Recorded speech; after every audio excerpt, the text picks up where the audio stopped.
అస్సాం ప్రభుత్వం అయితే మొహమాట పడట్లేదు. తప్పుడు ప్రచారాలతో వెధవ వేషాలు వేస్తున్నటువంటి వాళ్ళని, ఎస్పెషల్లీ కామాఖ్య దేవాలయం అస్సాంలో అత్యంత ప్రతిష్టాత్మకమైనటువంటి ఆలయం. ప్రపంచం నలుమూలల నుండి అక్కడికి వస్తూ ఉంటారు.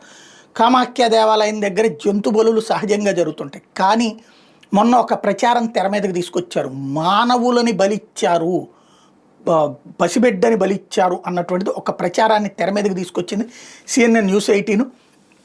దీని మీద అదంతా ఫ్రాడ్, తప్పు అన్నటువంటిది తేల్చినటువంటి ప్రభుత్వం ఇప్పుడు CNN News 18 యాంకర్ ఆకాంక్ష స్వరూప్ మీదన, అట్లాగే రాజా రఘువంశీ సిస్టర్ శ్రేష్ఠి మీదన ఇప్పుడు కేసు పెట్టింది. హ్యూమన్ సాక్రిఫైస్ జరిగింది అన్నటువంటి తప్పుడు ప్రచారం చేసింది అన్నటువంటి విషయం మీదన లాస్ట్ మంత్ 23-24లో వీళ్ళకి చేసినటువంటి నోటీసులు పంపించాము. ఇంకా రాలేదు కాబట్టి అరెస్ట్ వారెంట్ ఇష్యూ చేస్తున్నట్టు ప్రకటించింది.